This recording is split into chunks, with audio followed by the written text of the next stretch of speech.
टीकाकरण के महाअभियान को लेकर इस बार प्रशासनिक अधिकारियों ने चुनाव परिणाम आने की तर्ज पर तैयारियां की। सुबह 6 बजे से एसडीएम, सीएसपी व बीएमओ कंट्रोल रूम में टीम को रवाना करते हुए नजर आए। दिन भर में टीकाकरण केंद्र का निरीक्षण कर व्यवस्थाओं पर पैनी नजर रखी। वैक्सीनेशन टीम द्वारा प्रत्येक घंटे में टीकाकरण का अपडेट कंट्रोल रूम में दिया जा रहा था।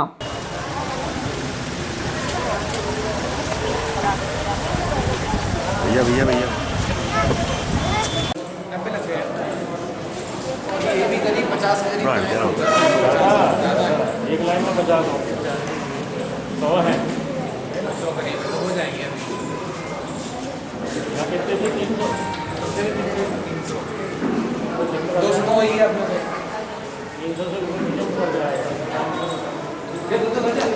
कोविड टीकाकरण महाअभियान के लक्ष्य को हासिल करने के लिए एसडीएम आशुतोष गोस्वामी व सीएसपी मनोज रत्नाकर ने चुनाव परिणाम आने की तर्ज पर तैयारियां की। बीएमओ डॉक्टर कमल सोलंकी ने बताया कि नागदा शहर में 16 और ग्रामीण क्षेत्रों में 50 से अधिक टीकाकरण केंद्र बनाकर वैक्सीनेशन टीम को बुधवार की सुबह 6 बजे से रवाना कर दिया था। टीम को निर्धारित समय पर पहुंचने के लिए रूट चार्ट बनाकर दिया गया।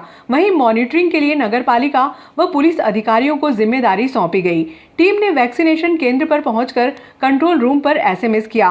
प्रातः 10 बजे टीकाकरण शुरू होते ही ऑनलाइन अपडेट्स किए गए। प्रशासनिक अधिकारियों ने टीकाकरण के बाद वेरिफिकेशन करने के लिए शिक्षकों की ड्यूटी लगाई, जिसमें टीकाकरण कार्य को गति मिली। दोपहर में एसडीएम गोस्वामी, सीएसपी रत्नाकर ने लगभग आधा दर्जन से अधिक टीकाकरण केंद्र का निरीक्षण कर व्यवस्थाओं का जायजा लिया।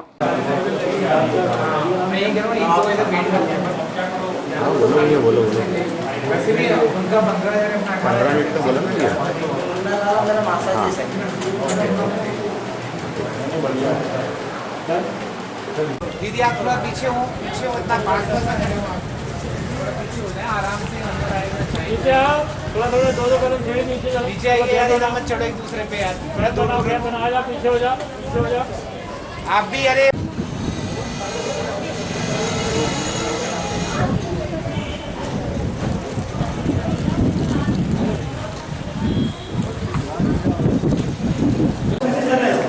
आते जाएंगे, लगाते जाएंगे।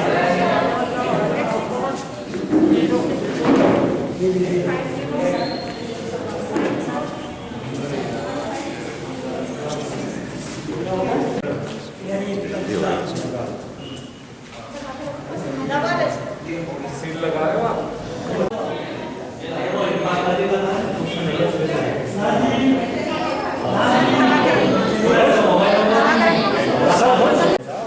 अगेन सारी पिक्चर के पास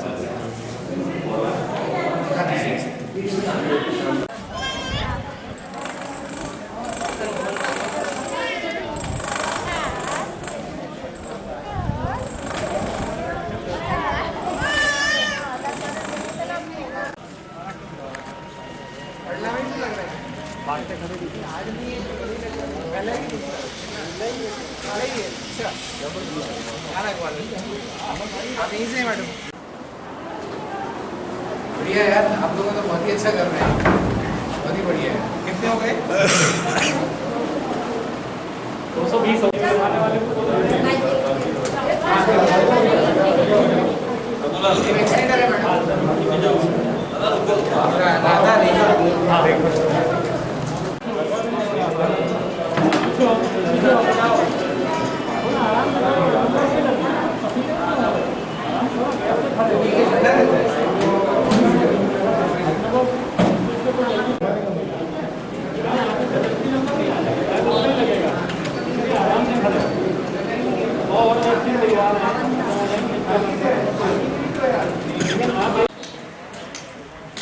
आज पूरे मध्य प्रदेश में कोविड का महाअभियान चलाया जा रहा है, कोविड वैक्सीनेशन का महाअभियान, जिसमें कि आज 25 अगस्त को प्रथम और द्वितीय डोज दोनों लगाए जा रहे हैं।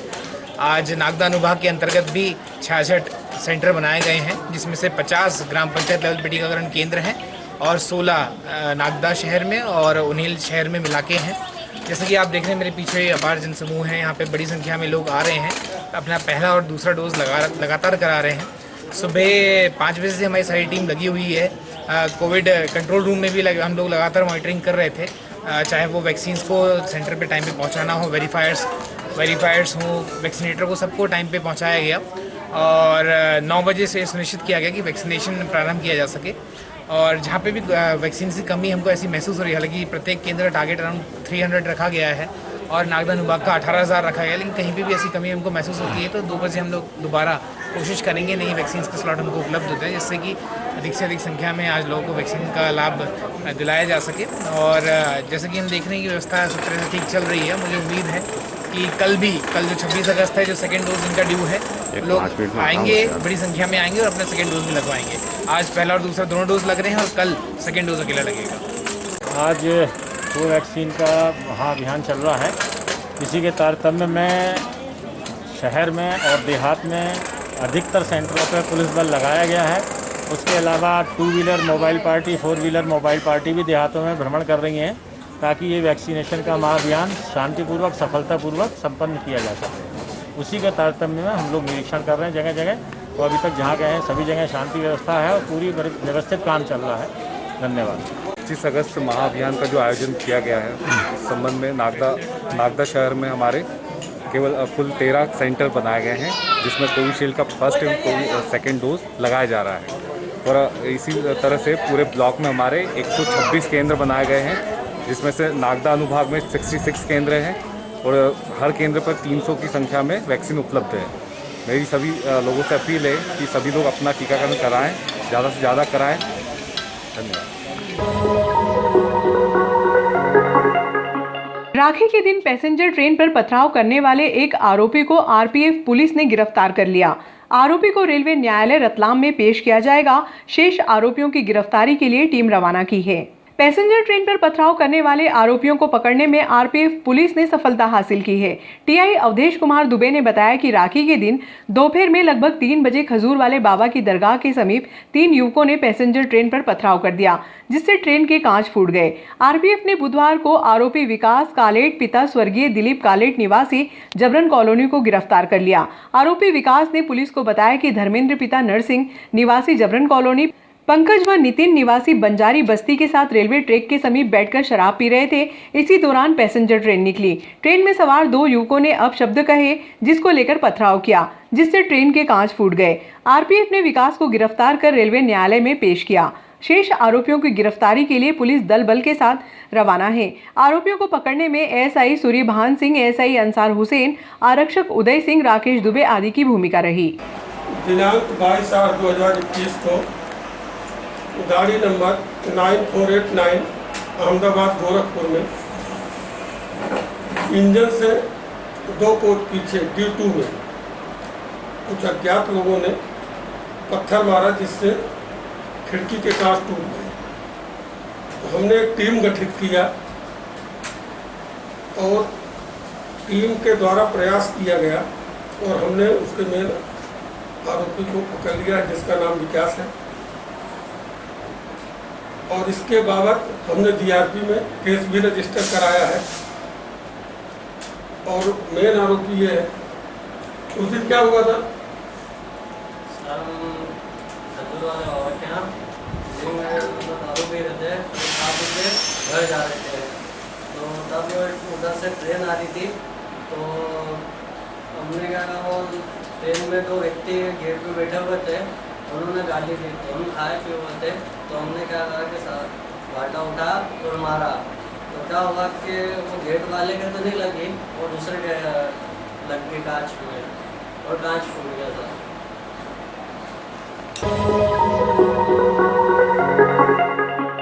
गांव कलसी के ग्रामीणों ने बुधवार को कलेक्टर को संबोधित ज्ञापन तहसीलदार को सौंपा, जिसमें सोयाबीन की नष्ट हो चुकी फसलों के मुआवजे की मांग की गई। गांव कलसी के ग्रामीणों ने बुधवार को कलेक्टर को संबोधित ज्ञापन तहसीलदार आशीष खरे को सौंपा।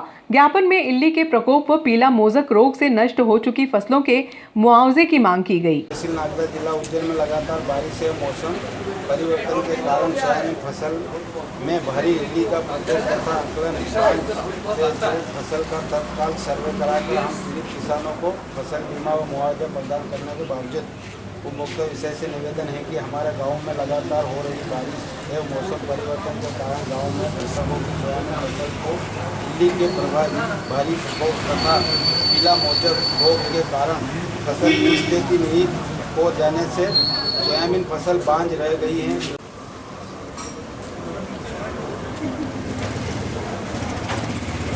गांव अलसी के हमारे कृषक बंधु आज तहसील कार्यालय में उपस्थित हुए हैं और उनके द्वारा ये बताया गया है कि सोयाबीन की फसल में इल्ली और जो मौसम में परिवर्तन हो रहा है उसके कारण काफ़ी समस्या आ रही है, फलन की स्थिति निर्मित हो रही है। तो हम अपने राजस्व निरीक्षक के माध्यम से इसकी जांच करवाएंगे और जो भी नियमानुसार कार्रवाई होगी वो की जाएगी। संस्कृत भारती के तत्वाधान में सरस्वती शिशु मंदिर में संस्कृत गीत, नृत्य, नाटक व संस्कृत श्लोक स्पर्धा का आयोजन किया गया। इस अवसर पर संस्कृत भारती विभाग संयोजक आचार्य रामस्वरूप ब्रह्मचारी ने कहा कि संविधान निर्माता डॉक्टर अंबेडकर भी संस्कृत को राष्ट्रभाषा बनाने के लिए सहमत थे। हम भी इस लक्ष्य को पूरा करने का प्रयत्न करें। मैं भारत से आया हूँ, तो वो व्यक्ति बोलता है बड़ा निवेदन करके कि भारत में रहते हो तो आपको योग आता होगा, संस्कृत भाषा आती होगी, गीता के कुछ श्लोक हमको सिखा दो, कुछ रामायण की चौपाई। हमने बड़ा नाम सुना है भारत का, भारत के लोग बड़े विद्वान होते हैं, बड़े संस्कारी, बड़ी बहुत सारी चीजें ज्ञान विज्ञान को जानते हैं, हमें भी कुछ गीता के श्लोक सिखा दो ना। तब पता है भारत का व्यक्ति क्या बोलता है? भारत का व्यक्ति बोलता है मैंने तो गीता जी नहीं पढ़ी, तुम्हारे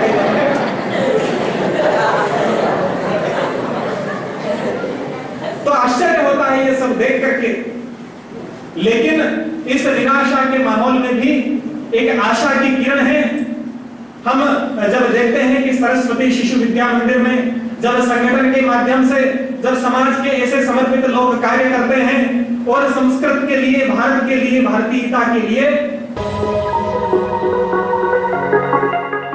मुख्यमंत्री शिवराज सिंह चौहान नागदा खासरोद के 928 हितग्राहियों को 28 अगस्त को दोपहर 1 बजे सिंगल क्लिक में 712 करोड़ रुपए की राशि ट्रांसफर करेंगे। पूर्व विधायक दिलीप सिंह शेखावत ने बताया कि नागदा शहर के 257 हितग्राही ऐसे हैं जिनके खातों में प्रधानमंत्री आवास की पहली किश्त का भुगतान किया जाएगा, जबकि 211 ऐसे हितग्राही हैं जिन्हें योजना की दूसरी किश्त का लाभ मिलेगा। नरेंद्र मोदी जी ने पूरे देश में प्रारंभ करी। 25 जून 2015 को दिल्ली में 3 महत्वपूर्ण योजनाएं प्रारंभ करी थी। उसमें एक थी प्रधानमंत्री आवास, दूसरी अमृत योजना और तीसरी स्मार्ट सिटी। ऐसी ये 3 महत्वपूर्ण योजनाएं प्रारंभ करी थी। मुझे बताते हुए आज प्रसन्नता है कि पूरी विधानसभा के अंदर हम लगभग 7,000 से अधिक प्रधानमंत्री आवास अभी तक हम दे चुके हैं और लगभग ये राशि होती है 1 अरब 42 करोड़ 56 लाख के आसपास ये राशि होती है, जो मुझे लगता है कि शायद 70 सालों में जितना विकास इस विधानसभा में हुआ होगा उसमें अगर सारे विकास को हम एक तरफ करें और एक तरफ केवल प्रधानमंत्री आवास को करें। और मैं एक चीज़ और बताना चाहूँगा कि प्रधानमंत्री आवास के पहले मध्य प्रदेश में माननीय मुख्यमंत्री शिवराज सिंह जी चौहान ने एक मुख्यमंत्री आवास योजना लागू करी थी और मुझे जहाँ तक जानकारी है लगभग 1200 मुख्यमंत्री आवास हमने ग्रामीण अंचलों में लगभग 18 करोड़ के धनराशि से ज़रूरतमंद लोगों के लिए बनाई थी।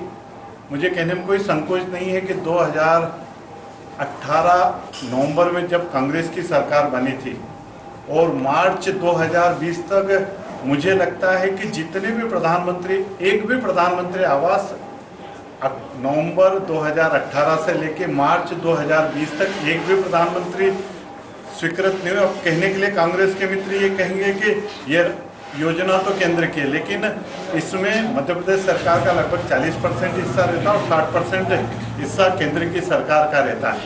और इसलिए कांग्रेस की सरकार उस समय की तत्कालीन माननीय कमलनाथ जी की सरकार ने उस राशि को नहीं मिला, इसलिए दिल्ली से जो पैसा आया वो पैसा भी वापस केंद्र को करना पड़ा। लेकिन हम मध्य प्रदेश में संभवतः एक भी प्रधानमंत्री आवास की राशि नहीं डाल पाए।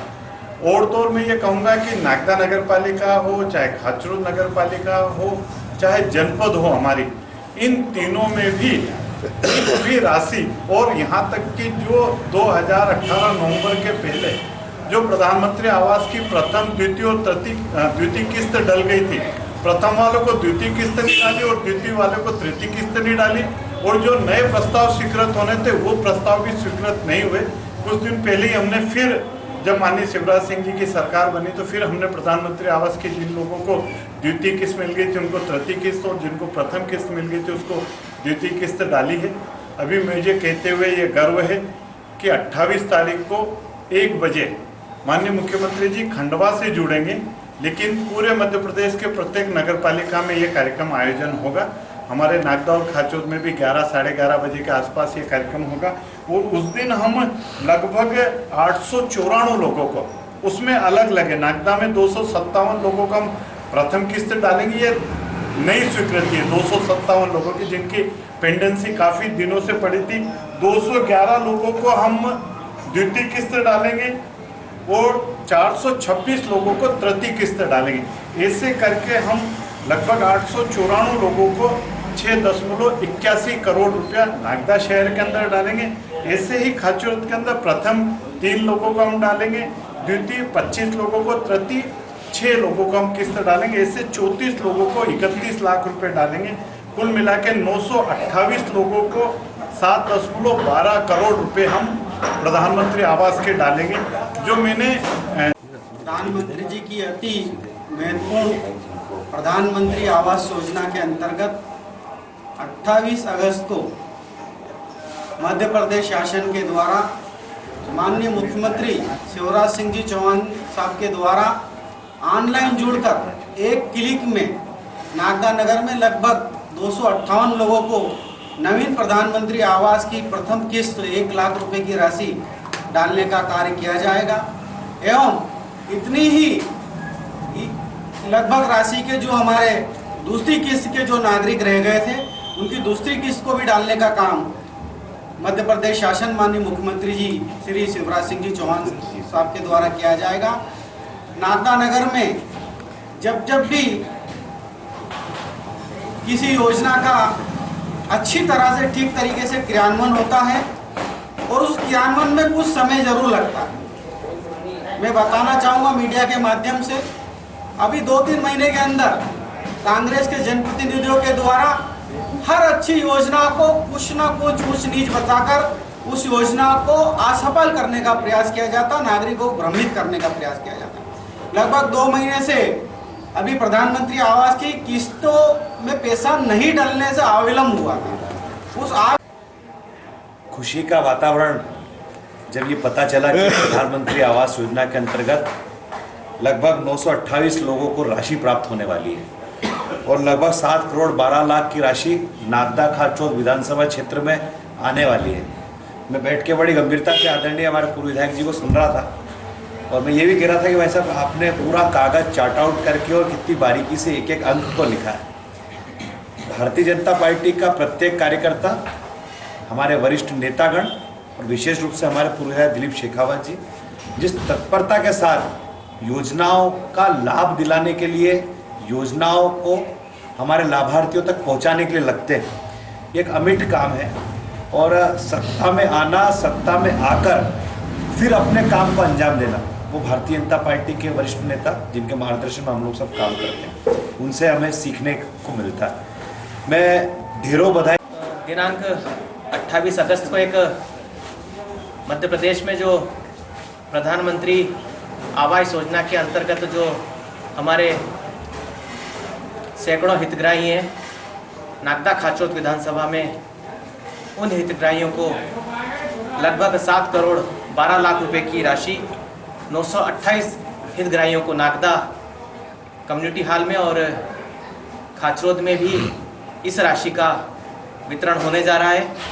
जैसा कि आप सब जानते हैं कि भारतीय जनता पार्टी और माननीय नरेंद्र मोदी जी के उस संकल्प को लेकर, जिस विचार को लेकर पंडित दीनदयाल उपाध्याय जी की अंत्योदय की उस योजना समाज के अंतिम छोर पर बैठे पीड़ित, शोषित और दलित व्यक्ति को भोजन, पानी और आवास